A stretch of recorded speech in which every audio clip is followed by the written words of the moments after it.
Welcome, everybody, and all aboard the Sports Bets, but mostly Chaos Express.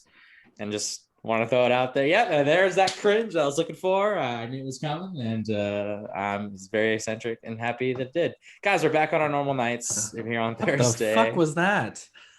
You don't know do you not know what a train whistle sounds like, or is that new? It sounded more like a boat. That's a motorboat, man. You know what? Might He be doesn't, right. he doesn't know what a but, motorboat is. Anyways, like I said, welcome to another episode of Sports See my Bets, but mostly chaos. Oh boy. We're skipping intros because I don't want anyone to even hear Ben's name, and I just ruined it anyways. So, all right. Well, we gotta dive into some action. Damn right we do. Motorboat We City, got, baby. Dive in. We got NBA Finals action to get This is to. all your fault, Craig. Some NHL, some moves and transactions and signings that we got to get to. Some buyouts that Ben's going to dive into as well. MLB, the All-Star game just went down. American League just continuing to dominate down there. So we'll also touch it with the A's and Giants maybe a little bit, as well as the Angels, maybe what to look forward to in the second half as that's about to get underway. But we're going to start things right off in the NBA. So Game 4 last night between the Suns and the Bucks. Jason, why don't you let us know 4, baby. what's going on in basketball? Yes, series is tied up. Suns and Bucks 2 apiece. Suns had the game last night in control for a little while. Then the Bucks just towards the end of it, Giannis seems to be taking over. Kind of crazy that he had a hyperextended knee like a week ago, and now he's playing out of his mind. They said that he might have had to be out part of next season's because of the hyperextension knee. And hey, we're joined by special guest Rist. Hey, it's our special guest, usual Jockberty judge there. What did he say? Usual Jeopardy guest. Actually, Ben, it's pronounced Jockberty. Whatever. Sorry, my English is still a little rusty. Just because you don't ever win doesn't mean you can't say it, incorrectly like that. It's fine. Go ahead, Jason. Yeah, go ahead, Jay. After Craig rudely interrupted you. No, but Giannis, he was supposed to be out maybe part of next year with the hyperextension of the knee. Doesn't look like a problem now. He's looking really good. Chris Paul, on the other hand, kind of looks a little banged up. He's not playing his best, and it's Devin Booker's show for Phoenix. They need more than Devin Booker to win this series, though. It's going to be a tough sledding. We got Giannis. You got Middleton's playing really well. Drew Holiday is not really playing well, except on the defensive end. Home team has won every game this series, so we'll see coming up how that's going to take hold. But I think Giannis is the star right now. It's Giannis versus Booker in my mind for MVP, for Finals MVP. I don't think it's close. It's whoever wins the series is going to get the MVP. But what about you, Cahoon?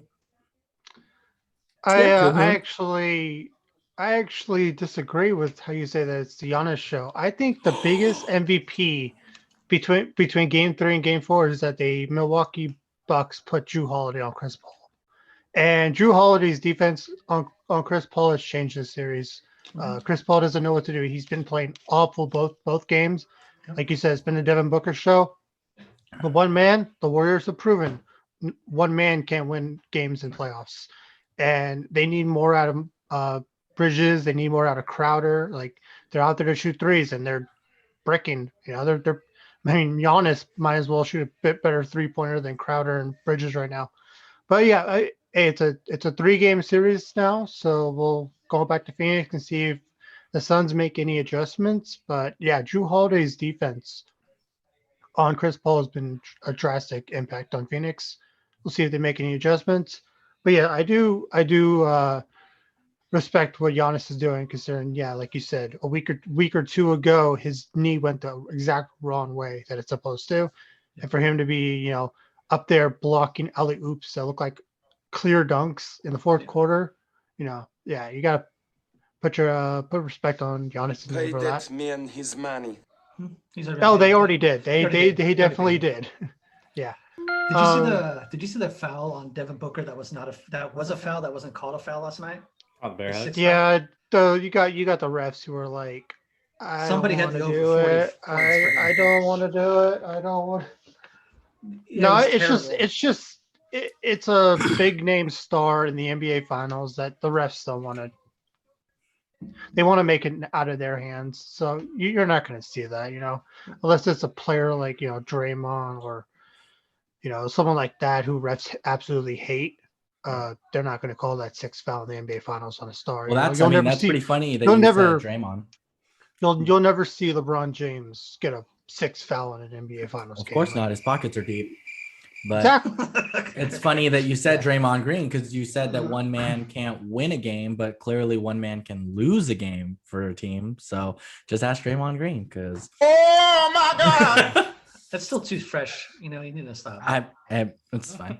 Thank God my sister doesn't watch this podcast. Otherwise, I'd probably get a tape measure thrown in my face. She doesn't watch this podcast, or just a punch. No, she has straight in the face, to. She has to see me live and hear my bullshit nonstop. But yeah, go ahead. Just the fouling was, like you said, they're going to let them play as much as they can, but it was an atrocious no call last night, and he should have fouled out. Not that I wanted to foul out, but I just needs to watch his foul trouble. Yeah, and yeah, like I said, it's 3 games left in the NBA Finals at the most, 2 at the minimum. We'll see what happens, but I'm ready for this finals to be over because this NBA free agency is it's going to be fun. That's all I can say. The draft and the free agency and all the trades that are expected, like every day there's a different rumor. Yeah. This guy's going to go here. This guy's going to go here. Look what the Lakers are going to do. Look what the Warriors are going to do. Look what the Spurs are going to do. Look what the Raptors are going to do. Everyone's talking. Everyone's excited. There's more talks about the offseason than there actually is about the NBA Finals.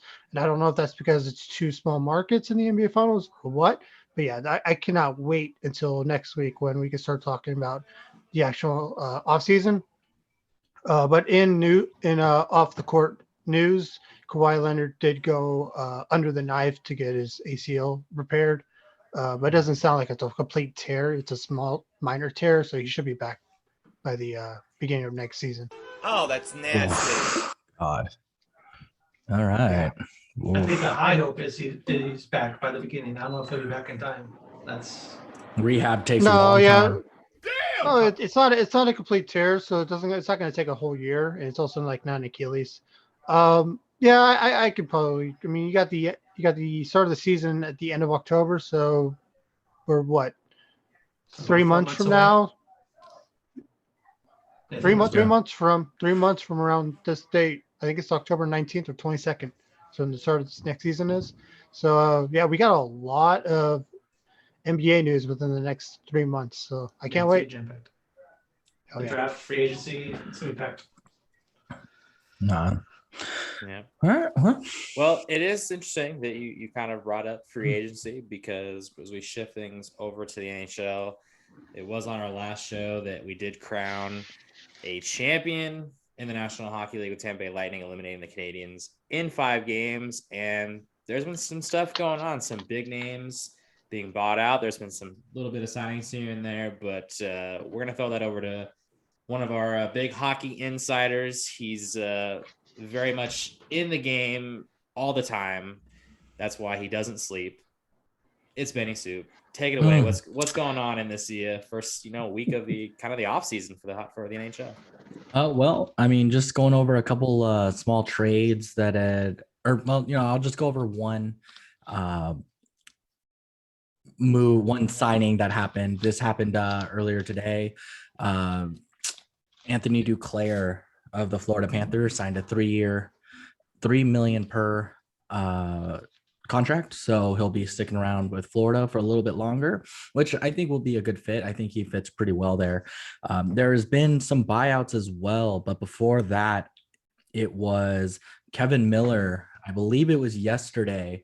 He declared that he is going to retire from the NHL, a longtime Bruin. So cool to see him hang him up. He's done some good things in his career. So it's like, hey, just roll with it. And then just good luck on the, retirement portion of your life. And I'm sure he'll probably get brought in for some sort of development or scouting type of job, as they always tend to do. So we'll see what happens. But then some little interesting here. Kirill Kaprizov, how he had won the Rookie of the Year, he did actually reject a 8-year, $9 million per offer from the Minnesota Wild. What? He does not want to stay for a long period of time like that. He wants a 3 to 4 year contract, but the Wild don't want to give him that because when that ends, he will have unrestricted free agency ability and anyone can just take advantage of him, take advantage of getting a pluck. So Take advantage of him, huh? I like it. Oh yeah, just the way. But so that will be interesting if he ends up signing a contract at all. I'm curious if he will stay here and get that deal that he wants, or if he goes overseas. So we'll wait and see what happens there. Big talk in the buyout world. In Florida, they have bought out Keith Yandel, longtime defenseman in the league. Very good, skilled player, but getting older. So Florida just decided to cut ties with him. Move on. He had 2 more years on his contract. They wanted to terminate early, so they did that. But then even bigger than that was this was the Ryan Suter and the I'm totally blanking on their name. Parise. Who is Zach Parise? So both of them had signed identical deals to become Minnesota Wild players, and it was some of the biggest talk. Each getting $98 million. They got ties with it, so they were done. Parise kind of knew it was coming. He was okay with it, and while Suter had heard about it, he was on the phone with Parise when he got a phone call from the GM, and then he was being informed that he was being bought out. Ryan Suter did not say very kind words and ended up hanging up on the GM. So look for him to be moving very quickly and picked up in a short time. So I'm excited to see where he goes. Of course, just like any free agent, the first name that comes onto the list is Vegas. They're always, for some reason, on the top for everyone. And then now with the expansion draft coming up, it's going to be very interesting because there's a lot of people with no movement clauses, but a lot of people are actually waiving those right now. Goaltender Ben Bishop and the Dallas Stars, he actually decided to waive his. So we'll see if the Kraken decide to go for him. I don't think that would be a smart idea because he can't really stay healthy, clearly, because he's missed half the season with surgery and all that stuff. So we'll see if they want to take a risk on him. And Shea Weber is expected to be left unprotected for the expansion draft. He has a lot of injuries with his wrist, ankles, knees, a lot of potentially career-ending injuries that could be lingering. So we'll see if they take a snag at him. And then you guys, an old face, Barclay Goodrow, he is now going to be an unrestricted free agent out of Tampa Bay. Apparently the rumor is that the Boston Bruins are going to be in the hunt for him and going to be kind of, really trying to throw the whole sink at him and see if they can get him. As obviously, as you know, with Montreal, they have Jake Allen and Carey Price. Obviously, they're going to protect Carey Price because of the whole new movement clause anyways. Montreal is going to probably look to try and trade Jake Allen so they can at least get something out of it instead of nothing. And Chris Dreiger, he is kind of a backup goaltender. I kind of say kind of because Bobrovsky, Bobrovsky, we all know, has been very inconsistent over there in Florida. So Dreiger was a goaltender that kind of stepped in and really kind of showed some dominance in the crease. He's looking to be getting a $3.5 million contract per year. The Seattle Kraken, though, looking interested in him. So we'll see if they go for him. That would be put him on the map at least, because then you guys would know who the hell that guy is. No, you're right. And then, the San Jose Sharks did sign Dylan Gambrell to a 1-year deal for a 1.1 mil. This was a little while back. So Yahoo, you guys got Run the that Stanley Cup guy. because that's Nobody depth. cares. That's depth. So, but Quit it. Move on. moving aside from the NHL for a second, in the WHL, in the minors, in the junior hockey program, there is a team in Portland that had kind of a resembling logo to the Chicago Blackhawks. Oh, Yeah. So they pulled away from that, and now they have essentially a hawk head, and it looks really sick because it's white, black, and red. Really sick scheme, color scheme. I think I like it a lot. I mean, obviously there's a whole politics behind, like, oh, the other logo's racist and this and that. At the end of the day, I don't care about any of that. Like, this is a brand new logo and it's pretty sick. So I'm looking really, really forward to seeing them play in the WHL under that new logo and see if they can kind of make a new name for themselves. And it's the Portland Winterhawks. I mean, they're known to have pretty good badass alternate jerseys, but I think these new ones, they're going to be pretty sick. But yeah, no, as of right now, that's it. Landeskog is still far away from his team, so he might not be an AB for much longer. So we'll see if that actually, amounts to anything. And then of course there's always Jack Eichel talk, but everyone's, wanting a piece of that. So we'll see where he ends up going. So a couple big names out there. Nothing too crazy and concrete to report right now. Just all these different buyouts and contracts and little things going on. So give it a couple weeks when it becomes free agency on the 28th, and shit'll be real crazy. So back to you, gents. I have a few. And what about I have a few things no- to bring up here. I got two things also, but you go first, Greg. Okay, well, the first thing, and I'm baffled the fact that you would even mention this because you said someone who retired. How are you not even gonna mention Pekka Rinne, dude? Mm-hmm. My bad. Pekka Rinne, like, how are you gonna not? I mean, Gosh, he's supposed to be our insider. probably Like, one of the better goaltenders. I know. Really, I really in actually the time had a that we've slot all for that. watched hockey. The fact that no, we've all I know. watched hockey. I had a so, thought for it, but I was really just disappointed with Pekka Rinne his last few seasons. I mean, major respect it's to him. true. I mean, for him, he at the end of the day, like, he is a really good goaltender, and he played in one franchise for 15 seasons.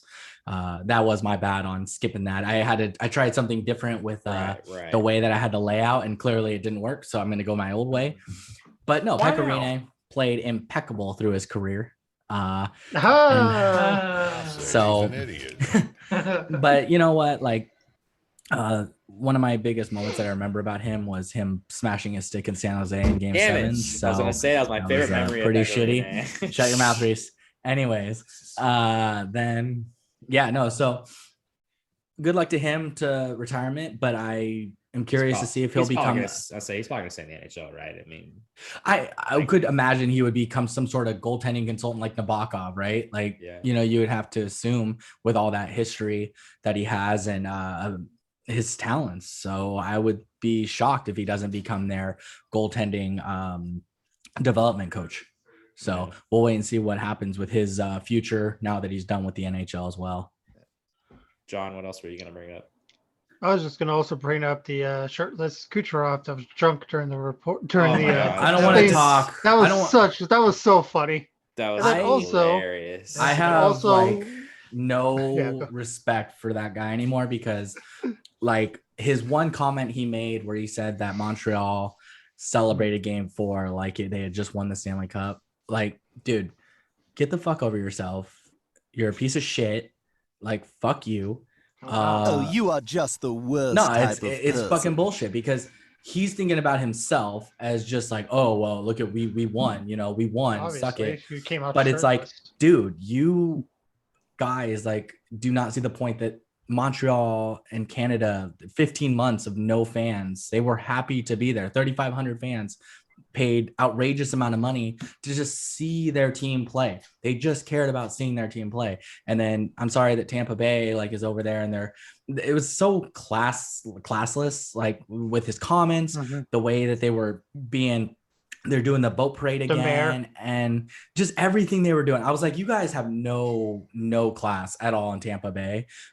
You're a good franchise, but just wait, because now that shit's the way it is, and you're gonna have to re-sign players, and there's gonna be free agents, shit's gonna implode, and you're going to like lose a lot of pieces, and you already know that's happening. So let's see how good you talk and how big you act, next season, because that's Yeah, bullshit. they won't be able to be. They won't be able to be 17 mil over the cap. next 18 year. 18 mil. 18. Yeah. Who's got And then also, Oh, really I quick don't know. question. So Kucherov, because of that, he represents the Lightning as a team, and they're all classless because of that, or Well, is there no, something I else think that happened there's a good chunk of that I them missed? that act very classless. There's a good chunk of them Well, look at that the kind of mayor. the mayor, his It's comments were just bullshit. it's a bad look, or her. It's an all around bad look. And Kucherov, I mean, Sergachev, the defenseman, like there's some classless pieces of shit on that team. And then not to mention that they fucking broke the Stanley Cup during the goddamn thing, because Fatty Maroon like apparently slipped and like dropped it or something. I don't know. And he was like, "Oh, I hurt my back. I hurt my back." Nah, and I'm like, he just sat "Oh." on it. Yeah, it's like, dude, shut. It's like, you guys, the way that you're going around and Vasilevsky wearing the Conn Smythe trophy like a hat, like, and then like walking around on a boat. And so I'm like, dude, show some goddamn respect to like the trophy and the team and the league. Like, Jesus Christ. So yeah, I was hella pissed off when I was seeing that stuff. It's just bullshit. Real So- quick, to mention what you talked about with the trophies, you think they took something from the Tampa Bay Buccaneers with them throwing the Lombardi Trophy and like, hey, well, they did it. Why don't we do something and kind of one up them? Yeah, I think it was. They don't care. They're just like trying to one up each other, I guess. I mean, if that's the way they sleep at night. But I was noticing kind of a trend with the Russian players on Tampa in particular were kind of the more vocal and the more how do I say it? They were the more like carefree, not giving a shit about what they look like or representing their team or the organization. They were just like, screw it. Like they willingly said whatever they wanted to say and do whatever they wanted to do.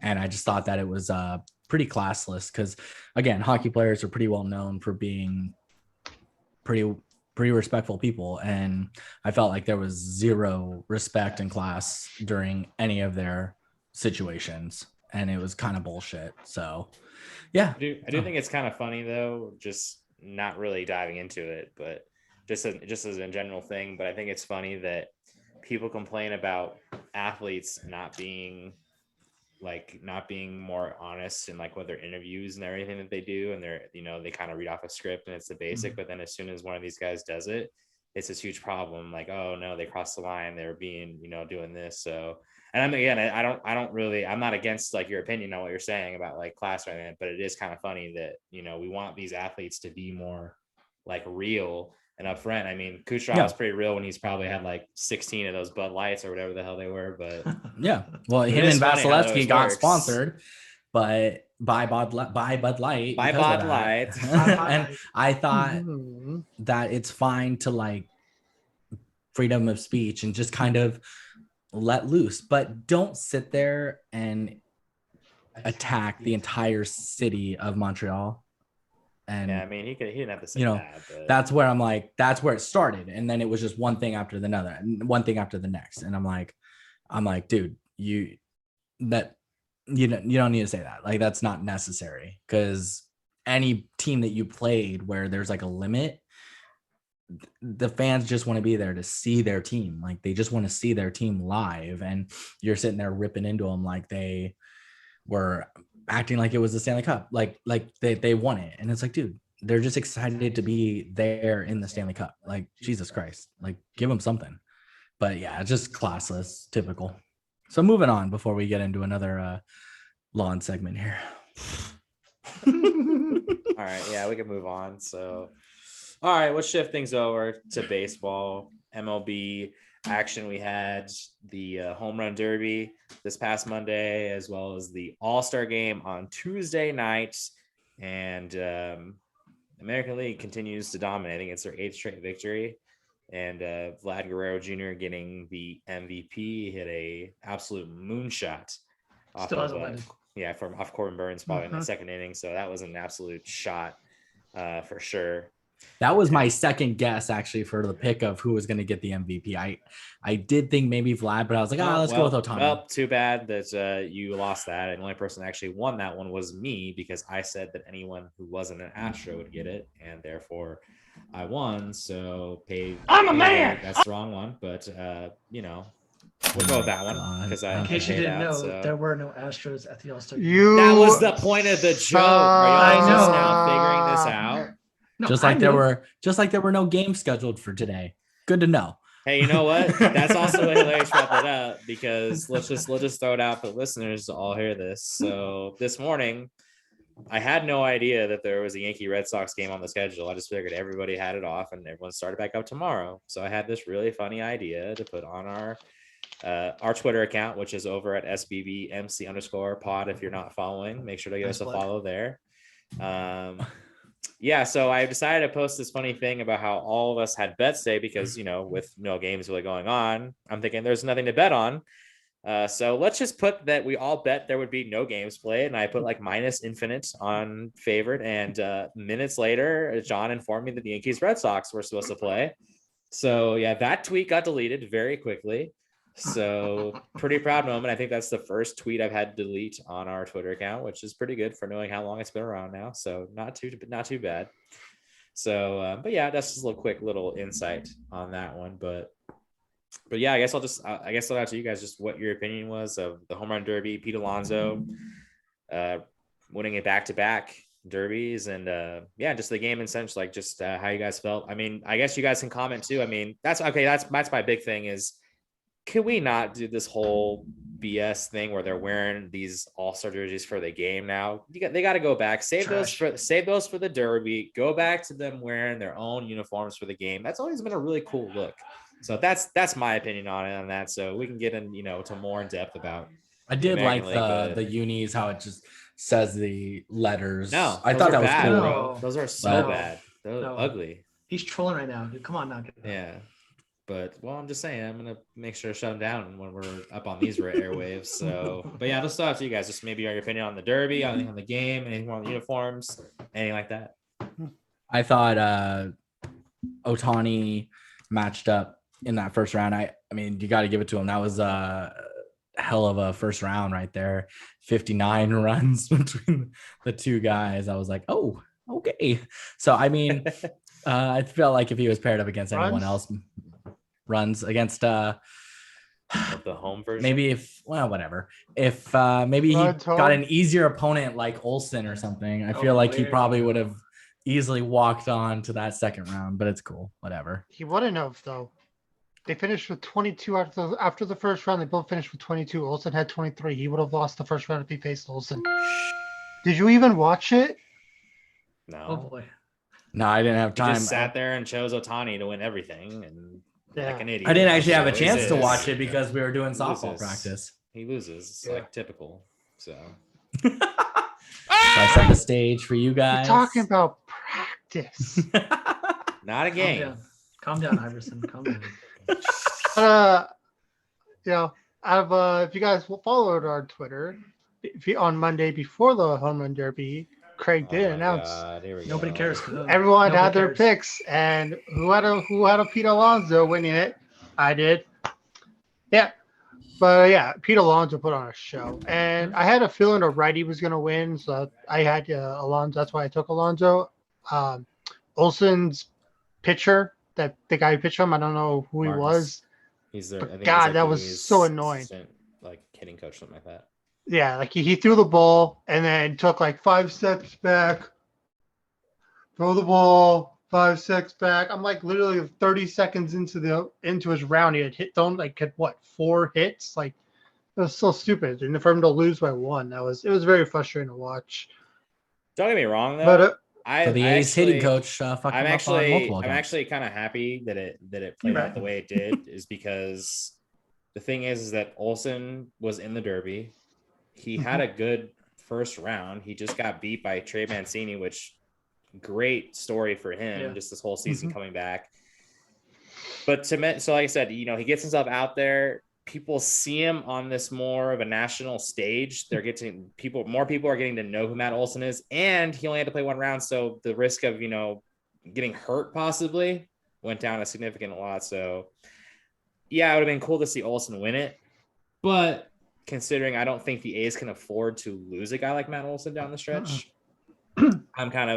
I'm pretty content with the way everything played out. He had a hell of a round. He did well. He's got beat by Trey Mancini, and Mancini made it all the way to the finals. So, and I don't think any of us saw that coming. So I think we all had Olsen actually winning that first round. So Mancini was plus 1600.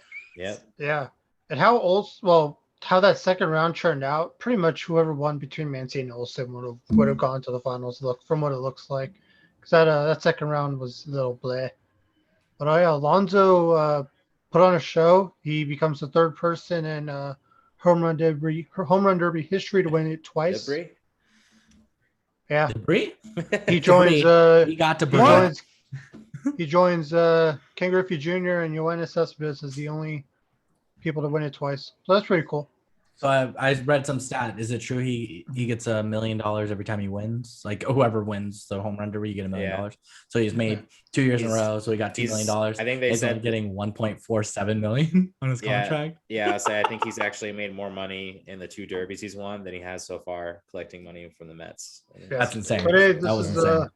Speaking of money, though, makes more money than him. Yeah. Speaking of money, though, wow. Another kind of interesting stat too. More about Shohei Ohtani. So I saw a thing today that they're talking about how the All-Star jerseys are going on for auction right now. Fernando Tatis Jr. He's second right now at the highest at $2,500. So $2,500. Shohei Ohtani, it's in first. John already knows the answer. Do you guys any guess of what you guys think that jersey's going for? I'll say 150,000. I was gonna say 110,000. Jason is pretty dang close. It's $111,000. Damn! Holy crap! I did not expect you guys to guess that high. When all of a sudden Ben was like 100, I was like, oh, okay, maybe they know more than I thought they did. No, I didn't know anything, but I was like, I was about to say $500,000, but I was like, no, you got to think logically here. Yeah. So wow. But overall, the AL just continues to dominate in that one. It seems like you just got to keep betting the under in these All-Star games too. There's just not a whole lot of offense that goes down. Also a really funny moment, Liam Hendricks closing out the game. Pretty hilarious.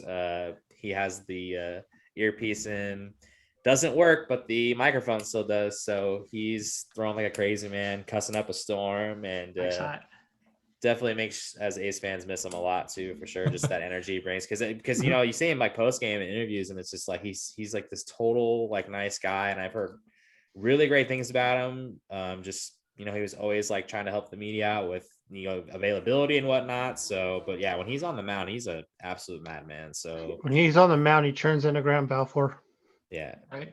Yeah. So pretty crazy, but it was good to see Olsen and Simeon and Hendricks and them get together again. Yeah, as much as it really kind of hurts, just because cool you gotta be happy for Simeon though to kind of go somewhere and get paid pretty well and actually have a good season so far. Like crazy thing with Simeon too. How many times do you see that be a bust, right? Well, the crazy thing about Simeon too is that he had that real down year last year. And I kind of wonder how much that may have played into the contract he got, because he only signed this 1-year deal with Toronto. Right. So he got paid in that 1 year, but he's set to hit the books again next year. And he's having an, all-star caliber year right now. Yeah. And kind of making it seem like that last year was the fluke and not the, hey, I was a finalist as an MVP, more fluke. That he's looking more like that guy. So yeah, Simeon might be getting paid pretty darn good. But he will. The shortstop market, you got Carlos Correa and Trevor Story, both also going to be available too. So Seager too, I believe. I'm curious how much Correa is going to get paid. Yeah, so that's the thing about a lot of shortstops getting lots of money in this next. Well, that's the thing about Simeon is that he doesn't have to go play shortstop. He can go to a team that needs a second baseman. Yeah, he's a utility he can option. Go to a team to look out for if Toronto can't outbid him is their own in division rival Boston. I can see that because I don't know how much Arroyo is really their future there at second base. So, Yeah. how scary would that be if they had Devers, Bogarts, and Semien in the same infield? And hey, right now, Boston's right now leading that division. So, we'll see. But that's the team to look out for next year. I think. Yeah. I think Boston's about 1 year away, and I think next year they're going to make a lot of moves. For sure. Curious, just out of curiosity, because I know Correa is obviously a piece of shit, but he knows how to play somewhat baseball when he doesn't cry to the media. How much do you think he will make next year? Like, I mean, for a shortstop, like I don't. He'll probably get as much as he wants, to be honest. Well, I need a number. Like, just spitball some numbers. What do you think? Like, I want to hear from you guys. What did Simeon get as a 1 year? What do you get? 18. Does he get signed by the Astros, or does he go to another team? Let's just I don't say know. he stays with the Astros. Because look at he's Springer didn't denied. stay. He's already denied. He's not declined. He's declined because the Astros have already tried offering him extensions and he's declined it. I mean, that doesn't mean he's Well, necessarily. yeah, he's gonna be that's gone, because he can make more money. Yeah, He can make more absolutely. money in the Yeah, off season. No, I understand that could be a complete tactic to do that. So I don't know. I kind of. I mean, maybe just because. I don't know. Maybe it's just my inner senses that make me think about it. I think he's staying with Houston, but I don't know. Maybe there's a lot of talk. There's a lot of talk that the Giants are going to go sign a big time middle infielder because I think Crawford's off the books. But then again, Crawford, he was in the All-Star game. He's having a great year too. So, but I don't think they're going to. Crawford. Yeah, no, he's too old at this point. So I think they're ready to get, and especially with this, if the Giants can maintain what they've done at this first half, and I mean, because the reality is the Giants are going to make the playoffs no matter what, whether they win the division. I don't think they're going to fall to a point where they're not at least a wild card team. Yeah, but I don't think so either. Yeah. It I kind of think makes they're you going to be wonder, the road. what their plan is, if they're really going to fully go for it or not. So since they're so ahead of their rebuild. Well, thank you so much for not answering my question. So Ben, to answer your question. We don't want to answer your question. If I were to guess, I'd say like 100 million over 5 years, something like that, 20 million a year. But that's too much for me. I give him like 75 over 5, maybe. Holy crap. Okay. Yeah. So he's going to be a rich douchebag. Cool. Yeah. Not a douchebag. Yeah, he's a douchebag. Yeah. All right. Well, thank you. Well, so yeah, we must touch on the All-Star game. I mean, I guess we can maybe just this tiny bit kind of dive into, the three teams, coming out of the break, what we're looking into. I know the A's start off. They open up against Cleveland. They got a 3-game set with the Indians over at the Collie. And to surprise, I just looked before the show started. Chris Bassett is starting tomorrow, which I think is just unbelievable. I mean, I was completely baffled to see the guy pitch an inning in the All-Star game because I thought there was a rule that when you pitch on the Sunday before, you're not even eligible to pitch. But that's what I thought too. Maybe. So, I don't know, but he pitched in the All-Star game and he's pitching tomorrow. They're going right back to the start of the rotation. So it's Bassett, Minaya, and Montas Friday, Saturday, Sunday. And then they got the 2-game series with the Angels on Monday, Tuesday. So pretty sure we'll be seeing Irvin and Caprillion in those 2 games. And then they have a pretty big road trip. They go to Seattle for 4. They go down to San Diego for 2. And then they go finish off the rest of July as well as August 1st in Anaheim with the 4-game set against the Angels. So probably just really important. Just hope they get on the right side. They really struggled, kind of limped into that break, but they did find a way to take 2 out of 3 in Texas that last series. I mean, they had to hit 8 home runs in those final 2 games to do it. But I guess what are you guys feeling? I mean, it's probably pretty important. I mean, I know you still got a good I got about a little less than half the season, but probably want to get started right on a good note to start the second half. What do you guys think? Mm-hmm. Yeah, you don't want to start the second half like you started the regular season. So build off this first series win in 2 weeks, and let's get back in the winning column, guys. Tired of always losing these series. Yeah, I think Mark Cannon should be back fairly soon. I think he'll probably be eligible. I think he might be back as soon as tomorrow. So okay, he's coming back. So that's going to be a lift. I think going forward, you got to have with your Seth Brown types and your Piscotty, you got to have a quick hook. Like you got to find somebody that can fit there. Yeah. And if it's not on your team, you need to look elsewhere then. And if you're trying to compete with, you're looking at Tampa Bay again in the playoffs in a 1 game, and we know how that usually goes. Trying to catch the Astros, moves have to be made faster now. And if your intention is to win a division, you can't wait any longer. You can't just wait for them to heat up. And Craig, when is the deadline? It's, I believe, July 31st. So 31st, when they're when they're in that Southern California part of that road trip, San Diego, Anaheim, we might be. Yeah. So we got a different. So they got two. Sure. So they got 2 weeks, pretty much 2 weeks right now to prove. What do we need? What do they have? I think what do they need? Move a move. I think if they address anything, I mean, I think the bullpen arms are probably going to be their top priority. But I think if they do any type of move for someone, to put in like the lineup and defensively, I would think they're going to address the outfield. I think they need one more corner outfielder to kind of go, because I mean, the reality is Mark Hanna is going to be your starting left fielder. You're mostly every day, and then you got Laureano in center. So as long as those guys are healthy, it's that right field spot. So I don't think Tony Kemp's going to be part of the long-term success for the rest of the season. So it sucks to say it, but I mean, yeah, he put up a really good stretch where he was a solid damn player for this team, and he really kind of stepped up back when Laureano got hurt. That little stretch that Laureano missed. So I mean, hopefully I'm wrong. Maybe he'll turn it up a little bit, but I think we might start to see less and less of him in the starting lineup as well, especially if they go out and get another corner outfielder. I think we'll see less of him probably in the starting lineup. So, but Ben, same thing with the Angels. So I honestly have no idea who they start up against after tomorrow. Right, who they finished off with, Seattle. So there you go. They got a 3-game set with them, so try to boost their confidence again before heading into Oakland. So they start off. Seattle ain't no joke either, man. Seattle's trying to put it together. No, they've put up some good numbers. So we'll see how the Angels feel coming back, after that little bit of a break. They're going to start off with Heaney, Cobb, and what was his name? Sandoval to start that series. And then for game 1 against the A's, they'll be playing Ohtani. So that should be a good game. Hopefully Ohtani has a good outing with his first game after the All-Star break. So, I just want to see 4.5 walks over all day. I think that they needed the rest. I think it'll help them kind of get this little second wind going into the second half of the season.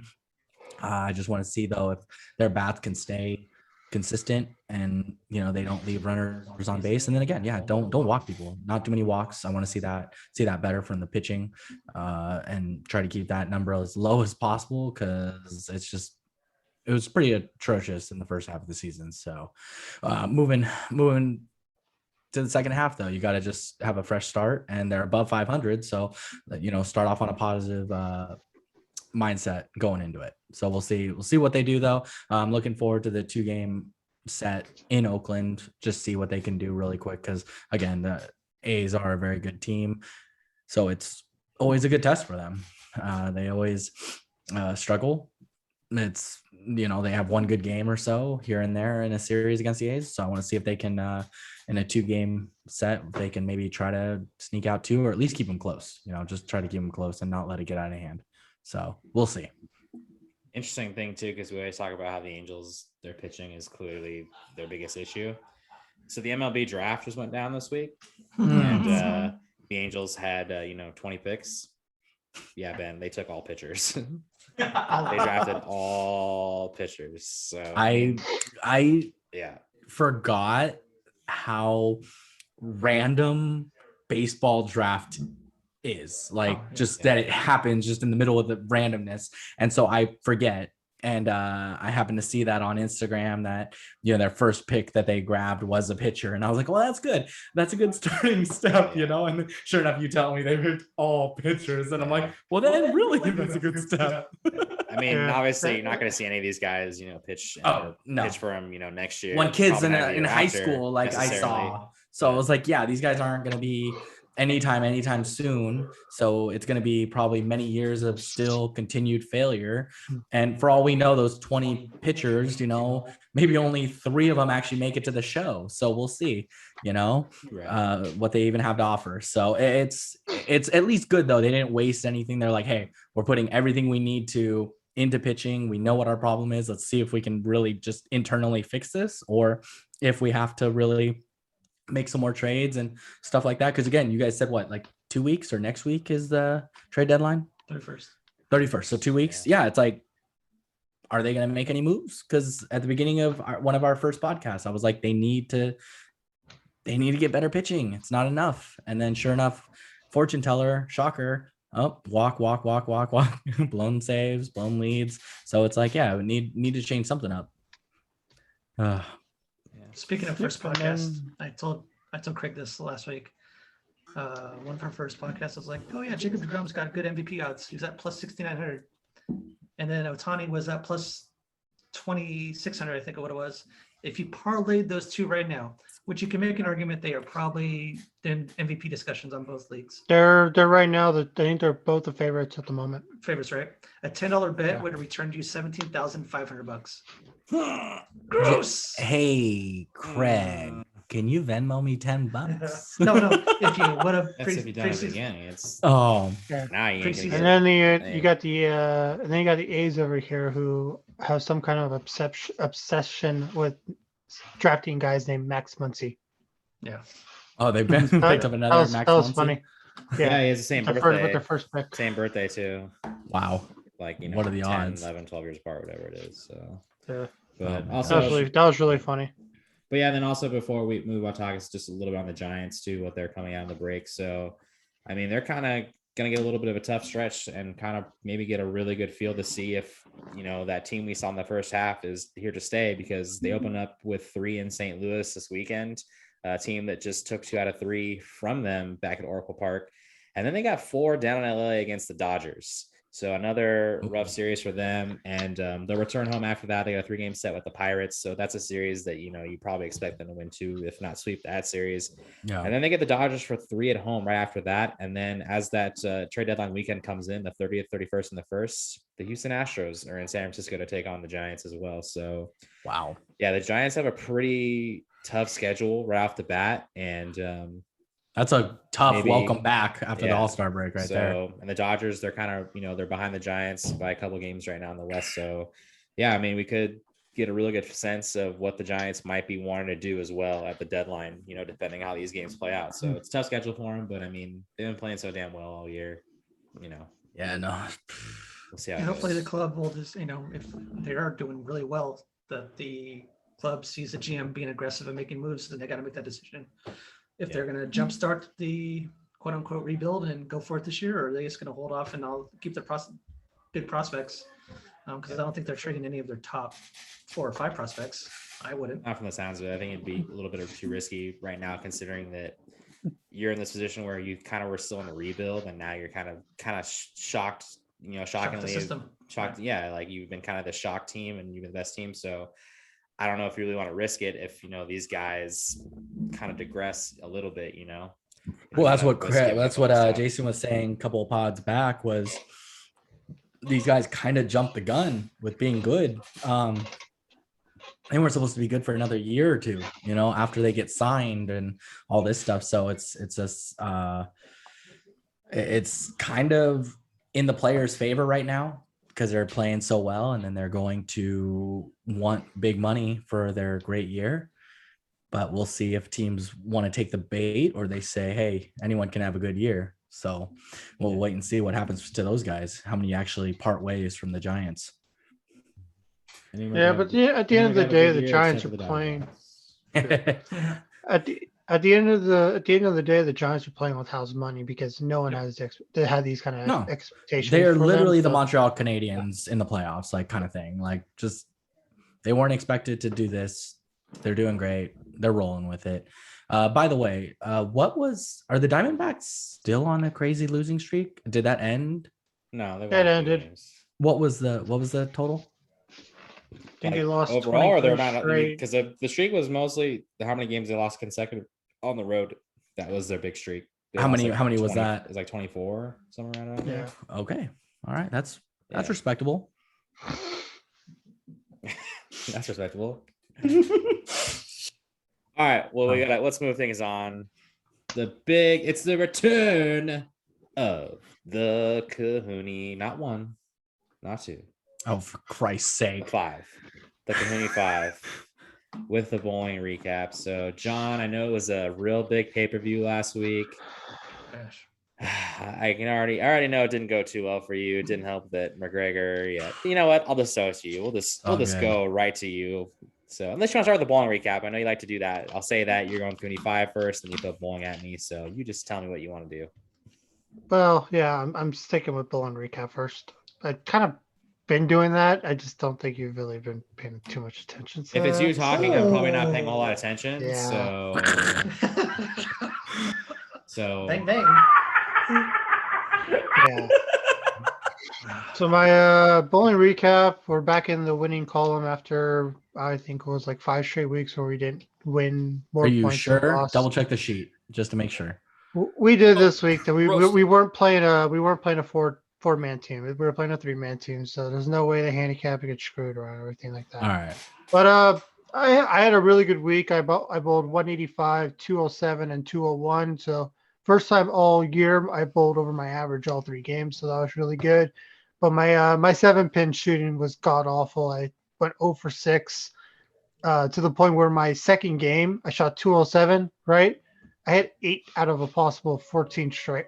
8 out of a possible 12 strikes that game. Still only shot 2-0 because of I could not pick up spares. It was such pitiful. Over 6. That's You do that. respectable. Wait, Cohooney, are you both left-handed? Yeah. So your spare shooting is not any better than you were right-handed. No, I'm roasted. definitely we're a lot better right-handed, jackass. It's debatable. Here's Yeah. the big question when it comes to John and bowling. How many times have you done the Cohooney glasses throw? None, Oh, all right. because I wasn't bowling with glasses for the first few weeks, and then when I got my glasses, so they're brand new, so I'm not throwing them. Fuck yet. that. Yeah, Give it give me like 3 years, and when they're Can't do worn it. down and shit like that, yeah, maybe. Wait till But yeah, softball. speaking of 3 years and worn down, I guess that's a good segue to bring up McGregor in UFC 264. It was very frustrating night. Still a very fun event. I watched every single fight and I still enjoyed myself, but those last 2 Wow. fights were just really frustrating. Like cleaning dishes. What's going on? I was like, is somebody They cutting clean- pipe? is that I what think we're it's calling clean. that? I think Is they're someone cleaning- doing surgery on McGregor's leg right now? Is somebody using bed springs? What's going on? They cleaning up the poop, Jack's poop outside. Oh, fun. Yeah. But to recap my bowling, not my bowling recap. To recap the Cohooney 5 from last week. I can't even talk because Ben is distracting me like always. Shadow Valley minus 1,000 favorite. He won, but he didn't win how everyone expected him to. Chris Motino almost lasted all 3 rounds. They put him a fight. He did not put up a fight. He put up his face and didn't go anywhere. Fight face. So O'Malley broke the 3-round UFC record for most significant strikes in a 3-round fight. Batino. So in the UFC, they have this guy called the Korean Zombie. We talked about him a couple of weeks ago because he's obviously Korean, and they call him the Zombie because he doesn't get knocked out. He just keeps punch, and keeps going forward. Well, this guy, Chris Patino, he's now the Green Zombie because he has bright green neon hair, and that dude would not fall. But then Kushnikaya lost to Aldana. She got her ass whooped. I did get the win out of Tai Tuivasa over Mr. NFL player Greg Cardi, first round knockout, like I expected. But yeah, the last 2 fights, God, Gilbert Burns is such a boring fighter to watch. Gilbert Burns was literally just 2 rounds where he just took Thompson to the ground and just laid on him like a bear. Nice. Just laid on him. Didn't even try to finish him. winners. I'm just gonna lay on you and I'm gonna win because I have the control. And then yes, McGregor at the very end of the first round broke his leg, broke his ankle and lost the fight. So yes, I had a losing week of 2 and 3. Looking to bounce back this week for UFC Vegas 31. There we go. Fortunately, good thing I have my phone over Ben because I did not know what he just did. Unfortunately, this was supposed to be the Max Holloway versus Yar Rodriguez card, but unfortunately, Max Holloway had to drop out. So now it's a very black card. It's still going to be fun just because there are some notable names on there. We're going to start off the main card with Billy Correntillo, not Armadillo, Correntillo, facing off against Gabriel Benitez. I have Billy Correntino winning this fight. He's a small underdog, and I do think he has the better chance of winning this fight. Moving on to Rodolfo Vieira over Dustin Stolfitz.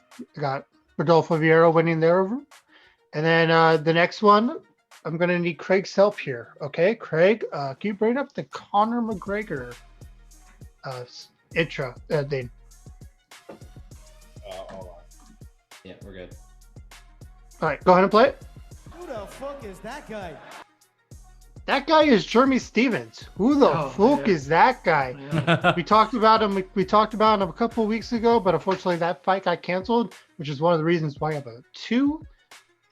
But yeah, Jeremy Stevens is finally going to face off against Matisse Gamrot. I can't remember who it took last time, but the odds have actually lowered, meaning that more people are thinking Stevens has a chance this time. So I'm going to go with Stevens since the odds are a lot closer than they were previously. Got Stevens over Matisse Gamrot.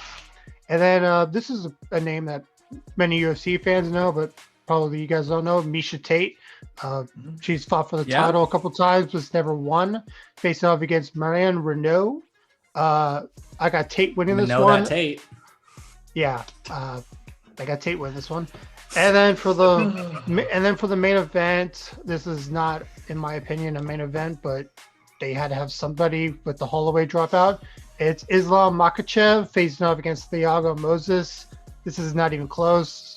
Moses is not in Makhachev's class. Makhachev's going to make quick work of this. It will not be a 5-round fight. It won't be a 3-round fight. At most, it'll be a 2-round fight. He's a huge favorite. Just don't overthink it. Islam Makhachev is going to beat Thiago Moses. So Makhachev is going to win, huh? Yes. So to recap my Cohooney 5 for this week, to try to get back in the win column, I got Billy Contero, I got Rodolfo Vieira, Jeremy Stevens, Misha Tate, and Islam Makhachev. Let's get a dub. Back to you, Craig. All right. So entertaining all the way through. I Always love those is. Tates. Okay, let's move on. So, all right. So we got a softball game we can recap. So yeah. So that last podcast last Wednesday, I think we mentioned how Hayward had got postponed an extra week. So we will be starting up back again on Mondays and Wednesdays this upcoming week. So we'll get to see Cohooney make his debut next Wednesday. So we'll get to recap that. Perfect timing as he leaves. Right. Next week's episode, we get to we get to mention, we get to talk about Cohooney and the Diamond. So, and also the one benefit too is that we also did get some new uniforms. Our new jerseys came in, so they're pretty stylish. We're gonna have to probably wear it one of these podcasts one of these days to kind of show them off a little bit more than just on the Diamond. So, but yeah, let's jump into our last Friday game. So we started up on against our good friend Haley and Alex's team for the second time in the 3 games we played so far. God, stomp your asses. We handled watches this. We handled them well the first game. I think it was a 13-1 final. So this game we were the home team and they put up 3 runs on us on the top of the first. So it's kind of like, oh, okay. This might be interesting. So we ended up responding with 5 runs in the bottom of the first. And then we kept them scoreless in the top of the second. And then we went up 1-2. We got the first 2 outs and the first 2 batters in the bottom of the second. And I was kind of like, oh, this is going to be one of those games. But then I think we put up either 4 or 5 runs again in the bottom of the second. We all with 2 outs. So, and from that point on, we kind of cruised away. Our good friend Alex, though, on the other team, he hit 2 balls off the fence. I mean, he absolutely smoked a couple. And the funny part is you asked him about it. I was joking the whole time about how I kept telling Chris on our team, I said, if you ask him, he'll tell you he didn't like those swings. Confirmed it. I asked him, I said, I bet you didn't like those swings. Did you? He goes, nope, didn't like it. So Alex is always very negative on his performance, even though he's one of the better players out there, in my opinion. So, but I mean, overall, we had a good turnaround win. I think it was good. Our offense, I think the final ended up being 18-6. So I think they ended up calling the mercy rule after 5 innings. So it was just a fun game. It's always fun to kind of play against familiar players, especially when one of the other players on the team, Lexi, is also going to be one of our new teammates as well over on Mondays and Wednesdays in Hayward. So it's just kind of fun. You get a nice friendly game and definitely exciting. So I am happy that we do get to face a new team that we haven't seen yet on tomorrow night. So, but yeah, Jason, if there's anything you want to comment as well, then hopefully I didn't kind of recap everything that you maybe wanted to add on there. No, not much. Just we need to confirm that Haley is not playing up for the other team tomorrow. That would be 4 straight weeks. Oh yeah, that would be great. That would be nice. Well, the good thing is I don't think she knows anybody on this team per se, so I'd be surprised. I mean maybe if they're looking for somebody and they're like, hey, you want to come play, and she might. So, but no, we got a good start. I think we should be 3-0 to be honest. But absolutely, we should. Yes. But third baseman or shortstop bobbled the ball during that one game. Yeah, it was terrible. He overthrew it. Airmail. Yeah. Has that ball ever landed? I don't even know. No, I don't think so. But no, yeah, looking forward to getting back out there tomorrow. And then, like you said, Mondays and Wednesdays next week should be a lot of fun. We need to win a championship one of these seasons. I'm getting, I'm not getting any younger kids. So especially if apparently I'm responsible for this pizza dinner that we're all having, the team dinner. I mean, that was a joke, but I mean, if you're offering, whatever. Shut up, Jason. No, he was dead serious. You're ridiculous. Damn. Yeah. So pitches and brews 2-1. We go for victory number 3 tomorrow over in Fremont. So excited again to get going. So yes, sir. And then back to 3 nights a week, baby, next week. So I'm excited. So all right, we can move things on. Last week it took a week off, but Ben and myself kind of gave you a little idea of what to expect, but it's coming from the grandpa of the group. It is Grandpa Jay's Get Off My Lawn. He was on his rocking chair on the porch all day today, talking about this one. Yep. Oh, yeah. So, Jason, without further ado, what's going on? What's bugging you right now? Ben's gonna like this one. You know who's bugging me right now? The Houston Astros are bugging me right now. Preach, brother. Yes. You know why? Because they get voted into the All-Star game, and every single one of them bailed on it. Because they can't have their buzzers on. Oh, I'll get to that in a second. Just the fact that you're voted in and they come up with, sure, there's injuries. I get it. There's a COVID season. I understand. Correa's excuse was he wanted to spend time with his pregnant wife, who's not even close to being due, but whatever. The fact is that you guys got voted in. You didn't want to see your colleagues and look them straight in the eye in the same clubhouse because you guys cheated. Then they go out the series before the All-Star game. They troll the Yankees giving out these championship rings for the American League Championship Series, and an Altuve white jersey, and a replica American League trophy. It was all set up strategically. They do this. One of those games, Altuve hits a 3-run home run for the game winner, comes down the line, and guess what he does? He takes off his jersey. How funny now that you can do that. No problem with it. No wires showing. I'm sorry, you bring it on yourself. With your big tattoo. No big tattoos, none of that. You bring on yourselves with your comments, especially Correa and the media, that, it's us against the world and you guys pull this crap. Whoever's PR or in charge of doing the promotions, it's a bad look. Like you talked about Tampa Bay earlier. It's a class act, and they're, what's the word I'm looking for? Embracing the fact that they cheated and they got away with it. No punishment. And that's just my get off my lawn signal for tonight, folks. I'm tired of them. They need to go away. If someone wants to take out Correa with a bad slide, I'm not going to be mad at it. Nope. Go for it.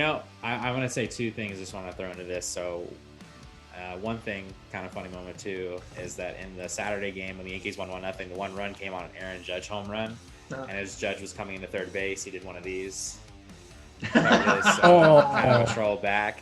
So also probably the most hilarious moment of the entire thing. So the Astros got shut out the first 2 games, and then they finally got a run, before they ended up coming back and winning late in that third game in that finale. But the 1 run they had early in that game was a Martin Maldonado home run. And so remember, this was after the Judge troll. He comes, as he's coming down to home plate, he does this to show he's not wearing anything. Funniest thing, someone tweeted, Martin Maldonado, you're hitting 171. Don't worry, nobody is accusing you of cheating right now. So that was by far my favorite moment of that whole thing. But Wow. yeah, I could totally see their frustration. It's just silly to think that, you know, the whole point is for at least the All-Star game, you gotta have at least one person representative. And this guy's had 4 guys, and they all elected not to go. All bailed. And I think it has a lot to do with sharing a locker room with these guys that, especially like the Yankees guys, like they don't want to be in the same room with those guys. So whatever, it's ridiculous, but yeah, That's it for me this week on the rants. Oh my God. good stuff. Fucking Good pathetic. stuff. So, all right, well, as we're getting close to wrapping this thing up, it's the usual segment we do pretty much every week. I think we've had it every week, but maybe one. But it's the hit it or quit it segment. Ben ruined the other one. We gave it one go, and It's still in the corner in timeout right now.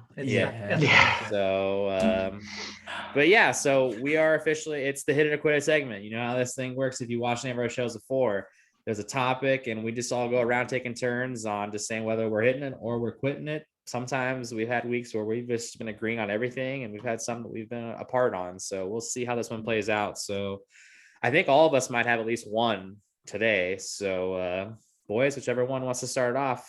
We'll start off with the oldest. Cahoon? Oh, yeah, that'd be me. Okay. So this week at the All-Star game, Rob Manfred came out. Rob Manfred's the MLB commissioner, just so you know. Gotcha. Thank you. You're Appreciate right. it. For all of our viewers. For her viewers, yeah, right. He came out and said this week that some new changes are going to go back. There's going to be no more 7-inning doubleheaders, probably.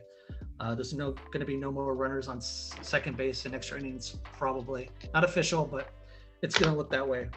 One of the things he did mention is he wants to possibly get rid of the shift in baseball. You know, having the shortstop come and play right center field, 3 on one side. I want to know what you guys feel about it. Are you hitting or quitting getting rid of the shift in baseball? So if I hit it, do I want the shifts gone? Yes. Yeah. Quit it. Quit it. Move on. Quit it. Learn how to hit. You know, if you're a lefty, learn how to hit it down to third base. Like it's you know, you're a professional athlete. You're getting paid millions of dollars. They're doing what they need to do to get you out. Hey, suck it up, Buttercup. Learn how to hit it down third baseline. So quit it. Craig? Yeah, I think I am quitting as well. I mean, it's kind of crazy when you think about, because I mean, you could pretty much see the shift on like every single at bat nowadays. But at the same time, like I will say this: the one thing that I understand about why you'd be against a shift, especially, you know, when you talk about baseball trying to be more appealing to the younger viewers, younger players. One thing is that I've heard this is that, you know, a kid could be watching a game and someone hits a bullet up the middle, but it's right to the shortstop who's playing right behind second base, 6-3 ground out. The kid could be like, this is exactly, I've been taught my entire life to hit the ball up the middle, and now when I'm doing up the middle, it's an out. So I can understand that aspect, but at the same time, I mean, yeah, you got to adjust. I mean, pretty soon we're going to be like, okay, then if maybe we should ban fastballs over 95 miles an hour too, because those are so hard to hit. So I don't know. They're hard to hit, but whatever. Yeah, I just think, I think it's just about adjustment. And I mean, look, it's not like guys can't do it. I mean, Olsen gets shifted like crazy and he's still hitting 280 or whatever. So, or 270. I don't know how much it's dropped, but yeah, I'm quitting it. I don't think it's that big of an issue to ban it. So I'm quitting it. Yeah, I would say quit it. Like you're a professional, like Cahoon said, you're professional athletes. You should be able to hit, you know, around a shift. You know, there's a reason why they're shifted, because you hit right there. So hit somewhere else. Like, Jesus. I think that it's really stupid if they were to try to discipline that somehow defensively. That wouldn't, I don't know. There could be a lot of subtext, like problems with that, you know, if you have to there's going to be limitations like, oh, you have to have X amount of feet between players defensively now if in the infield because they're like reading where the guy's going to hit it. Like, there's going to be a bunch of stupid things. So I think it's just one of those dumb rules that they would kind of, in a way, just hurt the game because it's just pointless. It's one of those weird things, making it more in favor of the batter. And it's like, dude, playing defense isn't necessarily easy. Like, even if they hit it, there's been plenty of times where guys hit it into a shift and they still get it through. It's not impossible. It's just stop being like a little bitch. So yeah, so that's my yeah. I say quit it. All right. Yeah, we're all in agreement. I'm going to quit it as well. You guys have pretty much covered it really well. You know, adjust better. Craig brought it up. Matt Olson. You know, sometimes throw a bunt down there, until they get you out. Until you, when you make adjustments, they'll make adjustments in return. I think the reason they're bringing it up is that they want more offense for baseball, and you're getting more outs and the pitchers with the sticky substances and everything like that. I think they're talking about trying it though in Double-A, right? They're trying to try everything down in Double-A. It seems like to just try it out. But yeah, I'm gonna quit it as well. I think keep baseball the way it is. Going back to no runner on second and 7 inning doubleheaders is a good start. I would change one thing. I would probably make it a universal DH. I think that's absolutely all around. I think nobody wants to see pitchers hit, but that's for a different show. Yeah, so I'm with it. I would definitely agree with the biggest thing if they could change is the whole 7 inning doubleheader. Like we did talk about that at one point, and I think that's been a very weird rule because it is kind of a asterisk next to a shutout or a complete game kind of thing. So a little weird. Or no hitter. Yeah, I meant to add that in there as well. And it's just a little weird. It's kind of, like I said, it's a little asterisk to it. And I just think and then the runner on second is, I really hate that one. In my opinion, that one's even worse. It does suck, but it does speed up the game, but it's also giving everyone the same advantage at least, so I can understand that to an extent because I mean, even the A's Giants game we went to, right? Like you guys scored at the top of the 10th with the runner on second, but then the Giants come up and then they end up scoring and winning, so it's, it is. There's been a lot of that with the whole thing. There's been a lot of teams, they'll score in the top of the 10th and then the other team will come back in the bottom of the 10th and win it. And it's like, it's just a funky thing. It doesn't feel like real Major League Baseball to have a runner on second to start an inning. It doesn't feel right. I can see the little oddball feng shui of it, but I can also see it making it be a faster game and stuff like that. But I do see your point. So there's definitely not as many 14 inning games anymore as there used to be. Sure. So I get it, but it just find a different way. I don't like the whole runner on second. It just doesn't feel right. It doesn't feel like baseball. Yeah, put a runner on third. That's fine. Yeah. All right, who's next? All right, Cohooney. What's up, Ben? You said oldest, so we're going in the. No. That I'm still critiquing my question, so there's no loopholes here. So am I. You go. Go ahead, Craig. All right, yeah, Craig. He's popping his little hit it or quit it cherry. Jason actually that's used not mine, true. so I'm I've had questions. thinking of mine right now. I've had questions, but all right. So my hit it or quit it.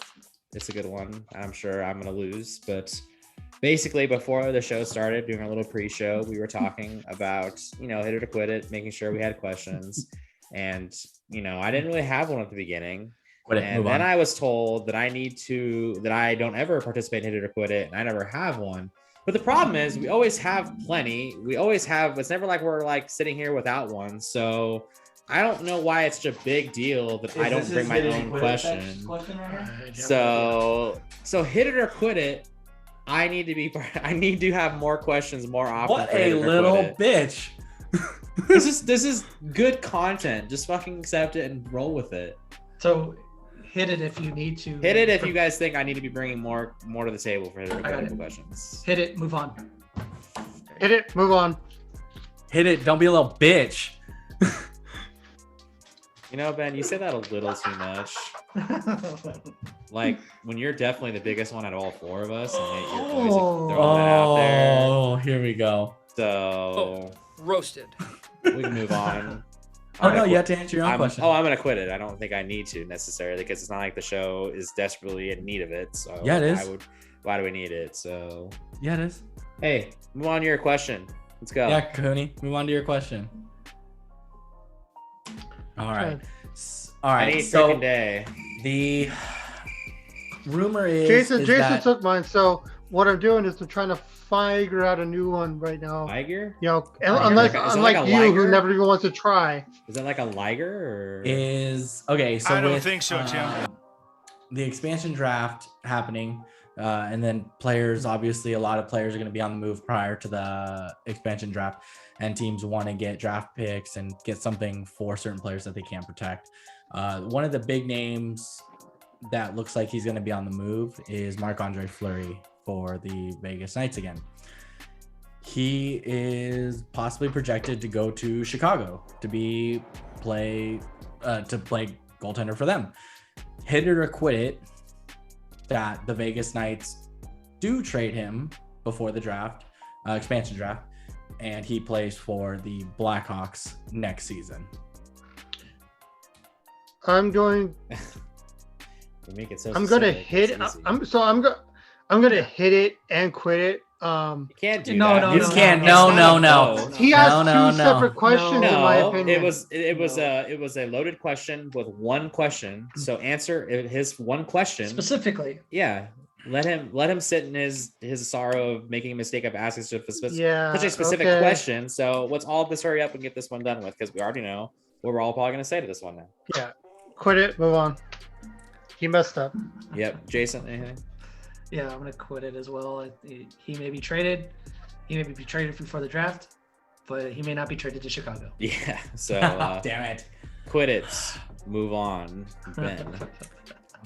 I'm gonna hit it. He's going to play for Chicago next season, I'll say it, he's an and idiot. I'm rolling with it. Okay. Not even close. Cohooney? All right. Well, like I said, I had the same hitter or quit as Jason. That's why it's always a good idea to maybe talk about it beforehand. So Nope, that's not how we do this show. Can't do it. yeah, I guess that's never how we do a show. This usually doesn't ever happen. You know, for people who don't follow the show about all the time. Are you just still trying to kill more time to like come up with a question, or what are we doing?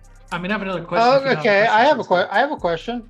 question. Okay. Oh, So We've been waiting for it. this quarterback in the NFL has the worst Dak time Prescott. record Very good. Quit in it, the move on. NFL currently, and this team is seen as it's a quarterback away from contending. Hit it or quit it. This is Kirk Cousins' last season in Minnesota. Oh, he's still in the NFL?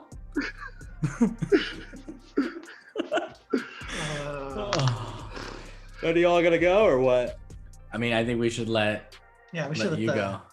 The Vikings fan of all started off. Well, first, no, I'm quitting it. I don't think it's his last year because personally, it kind of seems to me like the Vikings GM likes Kirk Cousins too much. I mean, they pay him a buttload of money, and I don't think he's worth as much as getting paid.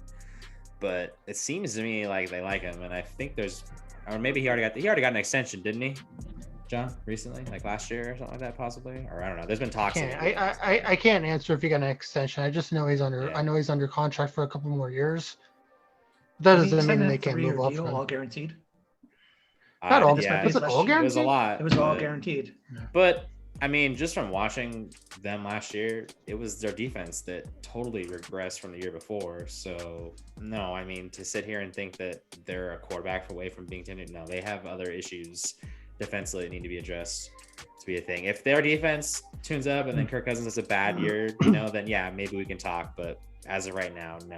And most of it just relies on the fact I think the Vikings GM, they like him too much. I don't think they see him as being the big problem. Maybe their fans do. I'm sure a lot of them don't like Kirk Cousins, but yeah, I'm quitting it. I don't think it's his last year.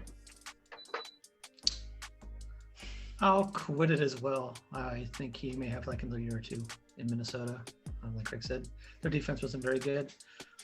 They got weapons. They got Justin Jefferson. They got Adam Thielen, Dalvin Cook. Their offense is pretty solid. Irv Smith. Yeah, they're They need really good. Dalvin Cook has to stay healthy though. That's Yeah. the thing. So I mean, what is Kirk Cousins? A top 15 quarterback I mean, Yeah. he's definitely not That's top 10. Definitely debatable. top Yeah. half. Top half. He's not top 10 now. He's not top Definitely 10. not. Yeah, top half. Yeah, top half. Top Yeah. half. Yeah, I'll quote it. I think he'll have maybe a year or two left in Minnesota. Okay, here comes Ben's uneducated answer. Here we go. I will say. Who is Laureano? Who is Laureano? Yeah. I will say hit it that he will only have one more year, and then I think maybe they'll explore other options. And I think that he will probably wear another jersey come the following season. And so I think that, I think it's right on the money. One more year, and then they'll probably just let him pack and go try out somewhere else and just go from there. Not necessarily saying it's his fault, but it's just one of those things that I think he's a traveling quarterback and he'll just move on somewhere else. I can't wait till NFL is more of a thing Yeah, on the show. can't It's wait. gonna be so great. It's just gonna be so much eye roll. I can't wait. It's gonna be three guys. It's gonna be three guys and crickets. Yep. Yeah, so I'm gonna quit it. Kirk Cousins this year doesn't really matter whatsoever because Aaron Rodgers is still in the division, and obviously Packers are better because Aaron Rodgers is in the division. The season is next year when Aaron Rodgers is in Denver. It's gonna be Kirk Cousins' division to win, and if he doesn't win the division next year, he'll be gone. So I'm gonna quit it that he has 1 year left because he has 2. All right. And now I actually have another question that I want to ask, but I'll Whoa, wait till you're next from week. 0 to 1 to 2. Quit it. Move on. Yeah. Jason, Up to what's you your guys. second question? No, go Run ahead, that go ahead. guy. All right. Okay, so Heyday. the Tampa Bay sports teams have gone to what is it now? 4 straight finals with the Rays, Lightning twice in a row now, and the Buccaneers. And you're seeing how the fans are reacting, and you see how the mayor of Tampa Bay is reacting. They're getting conceited and arrogant. They're starting to turn into what the Rockets and the Vegas fans are looking like. They're all conceited, and their expectations are so high, and it's getting really annoying. So hit it or quit it. The Tampa Bay fans are the most annoying fans in the NFL and in U.S. sports at the moment. I will go first. I'm gonna say quit it because Vegas fans are probably some of the most annoying hockey fans. And then you got who was the other team I was gonna say for? Oh, the Astro fans, capital Houston. douchebag Yeah, right there. Houston. And so yeah, I mean, no, automatically right there. I don't even need to go into football or any other sport. I mean, those two right there take care of it. So I'm gonna say quit it. Okay. Yeah, I'm gonna say quit it. I think one thing that makes it different though from Tampa Bay comparing to any of those other franchise fans like Ben was kind of mentioning, the difference is Tampa Bay has won. They're winning compared to these other things like Vegas. They really haven't won anything. You know, the Rockets, they didn't win anything. Nope. So, and I don't know. I mean, I personally haven't like looked at a Tampa Bay fan and been like, wow, that guy is like way over the top or anything specific. So I can't really speak on a fan perspective. Yeah, it's more so the athletes themselves. Some of them are a little too. I see cocky. more. I guess I should ask more. that. I see more of like fans of like, you know, the Astros or, you know, anything like that, or Vegas fans kind of run their mouth more than I see Tampa Bay fans do it. So I would say quit it. Yeah, I'm gonna say quit it as well. I mean, you could say Tampa Bay, maybe like title town right now, kind of with the 2 major sports winners. But yeah, they're more egotistical fans elsewhere than I think Tampa. I mean, Tampa's not a huge market anyway, and they're not. Tampa Bay Buccaneers have not been good up until maybe last year. I mean, they were decent, but they weren't. You know, They weren't projected to win a Super Bowl the yeah, next year. I mean, they're projected to be good, but they weren't projected to win a Super Bowl. Tampa Bay Lightning, they messed with the salary cap a little bit and won the second Stanley Cup. Yeah, I mean, there's more loyal fan bases that you could easily hate more than the Tampa Bay fans. So I'll quit it. Yeah, I was ready to say hit it just for the fact that like how bad the Lightning fans have been. You know, when the year that they won the President's Trophy and then got swept out by the Blue Jackets, like how annoying they were going into the playoffs, and then for now how annoying they are, and then but you guys are bringing up really good points, so I'm going to quit it because they have won, so you got to give them that. Like they have won while Houston. What has Houston won? Like the Rockets were so annoying during when they were in the NBA final or NBA playoffs for all those years against the Warriors. Vegas hasn't won anything. They've been really annoying. I think you go over to the Lakers and the Clipper fans. Like they're all conceding. And they're all expecting to win. So you guys are bringing good points. Like so, I'm gonna quit. We only make good points. Hey, you know who else has annoying fans? Dallas Cowboys. Oh yeah, those fans can be pretty atrocious. They don't even know what they're watching half the time. I mean, they're not even sure if they're at a rodeo or if they're watching a football game. I don't know.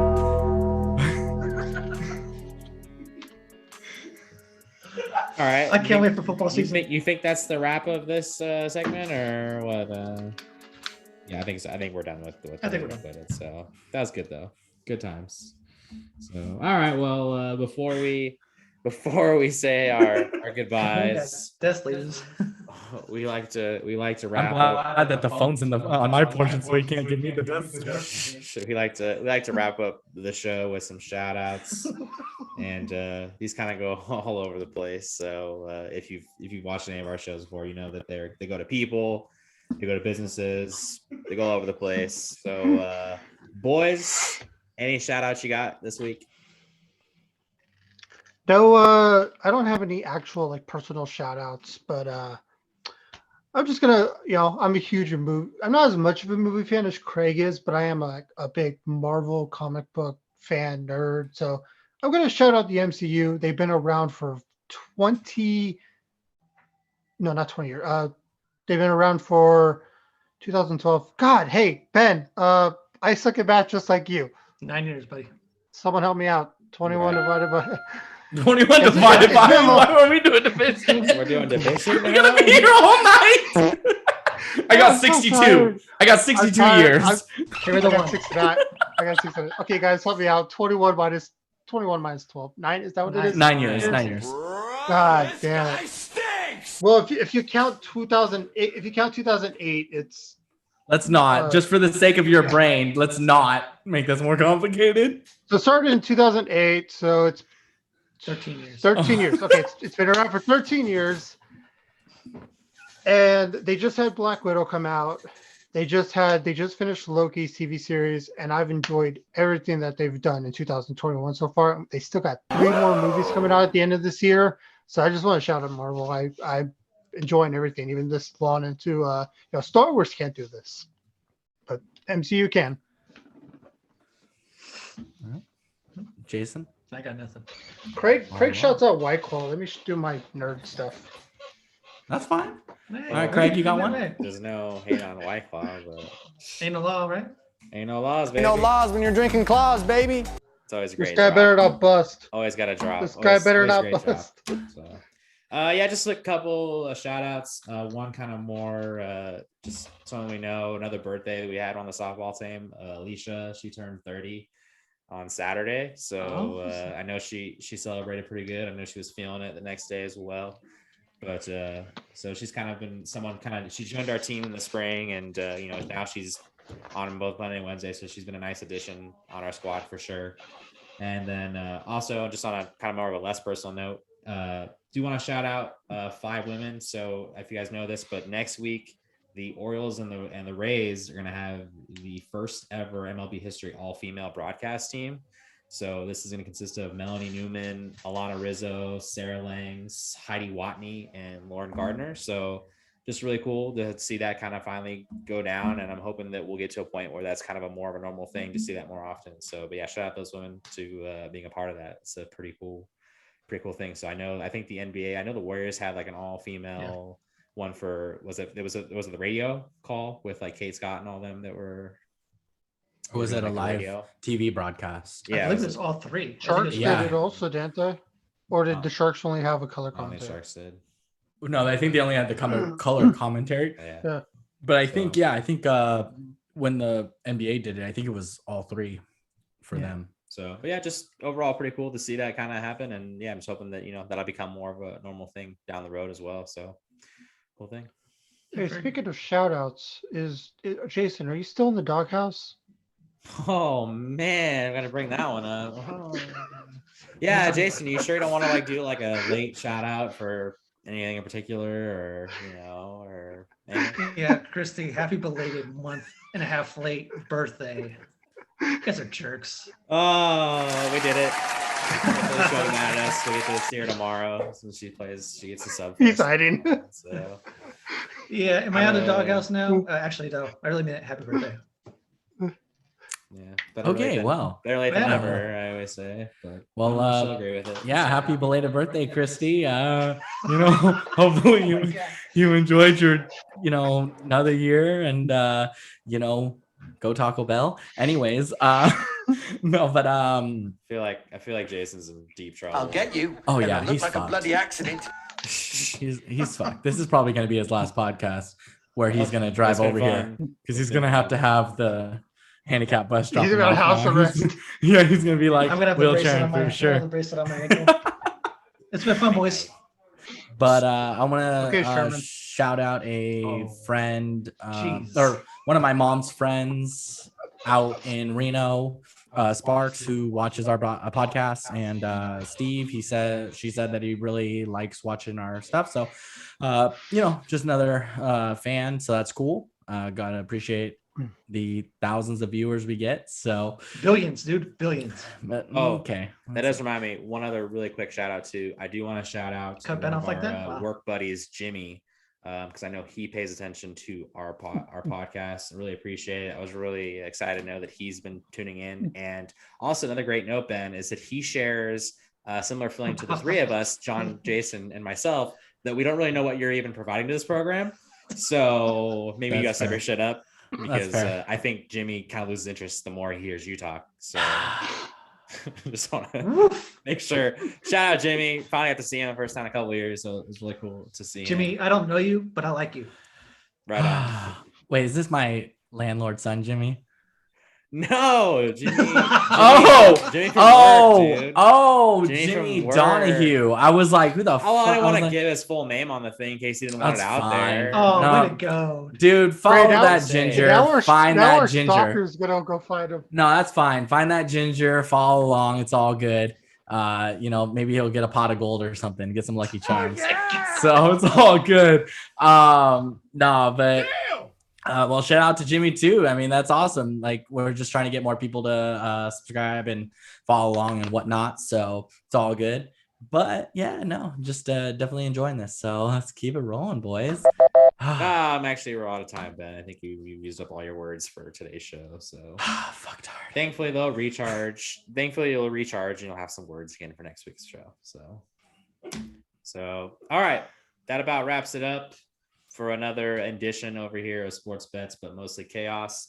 Do make sure, if you haven't done so already, give us a subscribe to us over on YouTube. It's at Sports Bets, but mostly chaos podcasts. We got all of our shows that we've done so far to this point. And also got Jockberry. Boys, when are we gonna do next Jockberry? Are you guys just afraid to embarrass yourselves, or What what's the fuck going you on talking? What there? the fuck you talking about? I sent you my shit like the day after. Well, honestly, And I already, it's then been like weeks, I so- already gave you mine too. We're all waiting on you, dude. We're waiting on you. Jason never gave Yeah. me a category, and we No, never that's locked down a time. We never locked down a date. So Oh, don't blame me. We're waiting for on you. everything. Come on, you're the host. You're the host. Do you want me to just do everything or what? Yeah. I mean, whenever you guys I want mean, to you won't do a hit hit or quit it question, so you might as well do the rest. Yeah, Oh. this is kind of from the guy that was like, "Here, let me give you my USB so I can put shows on the thing," and he's done it one time, and now he just stopped. So I guess it's already It's too turned much into a for roast him. session really It's already too much. So Yeah. I don't want to overwork the guy. Mm-hmm. Jeez. Oh my god. You know it. All right. Yeah. So yeah, that, YouTube channel, Instagram, Twitter at SBBMC_pod. Give us a follow, comment, like, let us know if you want us to kick Ben off, all that good stuff. So The fact that I've made it this far, folks, I am grateful as hell. So yeah. if this is my last show, it was what an amazing ride. Well, I heard the boss apparently it's my wants. last show too. I heard the boss wants to speak to you after we get off the air tonight. So might want to. Go hit him Yeah. up. So, I egged his car. He's probably not going to be happy. oh, okay. Well, on that note, that's it for all of us. Everyone, enjoy your night, enjoy your weekend, and yeah, we'll see you guys all very soon. As soon as these boys are ready to go with Joffrey, whenever that Oh, might be. for So- fuck's sake, all right, man. we're out of here.